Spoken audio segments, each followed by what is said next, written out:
Even in the modern era, with 9 lunar landing attempts since 2013, the track record is still shaky.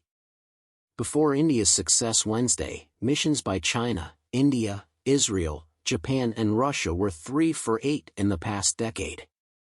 McDowell's database showcases the monumental challenge undertaken by the 50 attempts to land on the moon.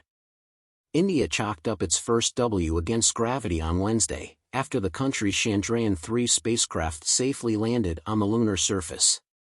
The feat makes India the 4th country to successfully land on the moon, and the first to touch down near the lunar South Pole.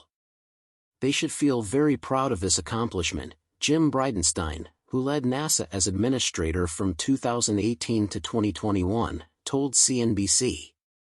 India should have in its ambitions the desire to invest more and more and develop the capabilities that are more on par with the United States, Bridenstine said. India is increasingly seen as a top player in space geopolitically. While China has succeeded Russia as the most significant rival to U.S. influence and capabilities in space, India may yet take that 3rd spot in the space superpower hierarchy. I would hope that they use Chandrayaan-3 as an opportunity to capitalize on the success, Bridenstine said. They've got a big economy and they're going to be able to put money into space exploration. Costs are going to continue to go down, which is a very positive development for everybody who's interested in space exploration, he added.